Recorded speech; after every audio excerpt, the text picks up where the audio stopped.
Ya, Anda kembali di One on One pemirsa, masih setia bersama kami di sini. Ada Wakil Kepala Badan Gizi Nasional, ada Mbak Dani SD yang selamat malam Ibu. Terima kasih masih bersama kami.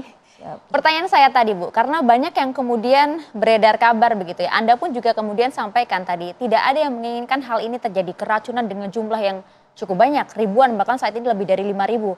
Apakah kemudian Anda menemukan di lapangan bahwa ada nampaknya pihak-pihak yang sengaja menginginkan hal ini Bu? Saya jawabnya susah jadi. Saya jawabnya susah. Tapi yang jelas tadi saya telepon Kepala BIN.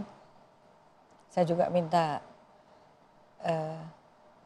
kepolisian. Jadi tim kami ini sekarang ada 2. Ada tim internal kami itu terdiri dari Deputi Pawas, Pantauan dan Pengawasan. Nanti akan bekerja sama dengan BIN, dengan kepolisian, dengan Dinkes, dengan BPOM. Tapi ada juga tim independen, yaitu ahli ada bidang kimia dengan latar belakang farmasi, gizi, chef, ini ada. Jadi kita bikin 2 tim. Sebetulnya di mana persoalannya? Itu dia. Kalau situasi saya mau ngomong apapun nanti dikira ya defend, tapi kita kan memang juga salah, prosedurnya SOP-nya kan juga salah. Kurang pengawasan iya, SOP masaknya iya, tapi yang di luar itu saya no comment lah. Cuman saya punya harapan. Tolonglah. Ini program yang luar biasa. Niat awalnya mulia sekali Bu. Masa anak-anak orang miskin nggak punya hak untuk makan enak seperti anaknya orang kaya? Masa tega ibu-ibu yang tadinya hanya bisa ngasih makan garam anaknya sekarang bisa makan telur, bisa membeli ayam karena kerja di dapur MBG? Nggak boleh. Masa petani yang dulu, petani sayur nih sering jatuh harganya. Sawi cuma 2.000, wortel berapa. Sekarang di petani-petani yang menjadi pemasok itu tidak pernah mengalami penurunan harga. Pengrajin tahu tempe yang saat ini juga informasinya Ya, justru bahkan bisa mempekerjakan. yang dulu ada di pasar itu yang tadinya cuma mengerjakan suami istri. Terus sekarang bisa mempekerjakan 5 orang. Karena dia menjadi pemasok di dapur MBG. Jadi ini kita tidak bicara soal makan gratis Mbak. Ini ada efek-efek ekonomi, artinya multiplier efek yang dari program ini itu luar biasa. Rantai pasok terjadi. Mbak coba bayangin kalau Mbak dengerin. Bisa membelikan anak, sepeda anaknya, bisa membelikan handphone anaknya yang kerja itu. Kalau memang terjadi kesalahan karena teknik kami masak, kami akan bertanggung jawab. Kalau memang ada yang sengaja itu, mohonlah jangan ini mainannya. Mainlah yang lain. Biar kami memberikan kesempatan yang nggak punya ini, punya kesempatan untuk punya kehidupan yang baik gitu. Nah Mbak ya. Ntar dulu, boleh punya tisu nggak? Boleh.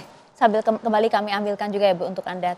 Karena ada banyak kecurigaan di sana Ibu, mengapa kemudian ini terjadi dalam waktu yang bersamaan.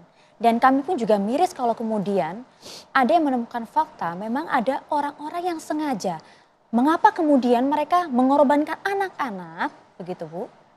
Dalam suatu program yang begitu mulia, tidak hanya mencerdaskan bangsa, membuka lapangan pekerjaan, memberikan kesempatan bagi orang-orang yang tadinya tidak bisa merasakan mungkin hal-hal yang hanya bisa dirasakan oleh para konglomerat begitu misalnya. Ya memangnya di Indonesia itu nantinya yang boleh jadi pinter, jadi hebat tuh nanya orang kaya. Ya kan Mbak? Pak Prabowo kan ingin semua anak Indonesia punya keadilan. Keadilan paling tidak keadilan makan lah. Bayangkan banyak anak-anak di daerah. Anak-anak yang tidak mampu. Dia jarang loh sarapan pergi sekolah. Yang lebih ngenes lagi. Makanya kadang-kadang terjadi makanan baru dimakan lebih pada siang hari karena makannya dibawa pulang. Itu banyak Bu. Saking pengen dibagi sama adiknya. dibagi sama ibunya, dibagi sama kakaknya, di rumah nggak ada gitu loh. Janganlah yang silakan lah mau ngapain, mau ngantem Prabowo, mau apa cara lain lah, jangan ini gitu. Ya sudah. Alasan ini yang kemudian membuat Anda selalu emosional kalau membahas mengenai nasib anak-anak yang kemudian harus menjadi korban. Karena saya ini hidup saya, parfum saya ini orang miskin. Sejak tahun 2012 saya mengurus yayasannya Pak Prabowo dan pekerjaan saya keluar masuk dan bergaul dengan orang-orang miskin.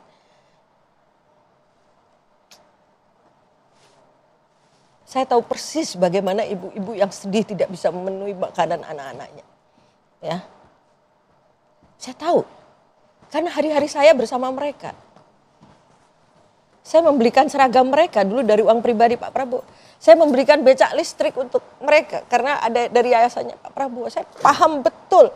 Sebelum saya di yayasan Pak Prabowo, dulu saya juga mempunyai yayasan sendiri. Saya pernah punya jaringan merah putih yang masak sehari 5.000 dulu mengasih makan anak-anak yatim piatu dan duafa. Dan alhamdulillah kira-kira 12 tahun saya di situ tidak pernah ada case apa-apa gitu. Dari dapur saya dulu ada 5.000, kami setiap hari mengasihkan. Ada teman kita di TV One yang pernah tahu apa yang saya lakukan. Ya. Nah, maksudnya jadi tolonglah kalau memang ada, mudah-mudahan tidak ada. Apapun dengan tujuan untuk menjatuhkan Pak Prabowo, cari cara lain lah. Jangan ini. Jangan mainannya, jangan ini. Jangan, Ibu. Jangan ini. Jangan mainannya, jangan ini. Carilah yang lain, apalah gitu. Jangan, kasihan. Sudah dia pengen makan, mau makan diduga ada racun. Janganlah, jangan.